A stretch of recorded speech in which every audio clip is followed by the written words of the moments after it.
Wait. এখন আমরা বানাতে যাচ্ছি লেচুর ভর্তা। হ্যাঁ, একদম ঠিক শুনছো, লেচুর ভর্তা বানাবো এখন। তাই এখানে আমি একটু লেচুর সাথে একটু শসাও নিয়ে নিয়েছি যাতে এক্সপেরিমেন্টটা মজাদার হয়। এখানে আমি শসা লেচু ভালো করে ধুয়ে এখানে সাইজ মতো কেটে নিচ্ছি।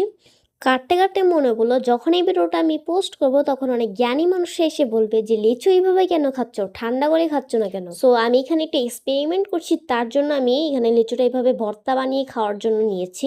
আর লিচু ঠান্ডা করে তো খাই আমরা সবসময়।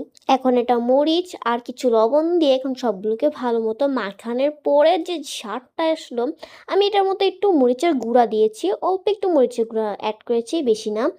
কিন্তু তোমরা বিশ্বাস করবে না, লেচু আর শসার মধ্যে যে স্বাদটা, মানে একসাথে মিক্সড করে এভাবে খেতে পারো, অথবা তোমরা লেচুটাকে আলাদা করে বানিয়ে খেতে পারো, অনেক মজা। লেচুগুলোতে কামড় দেওয়ার পর যে টেস্টটা আসছে, যে ঝালের মধ্যে থেকে আবার মিষ্টি একটা স্বাদ।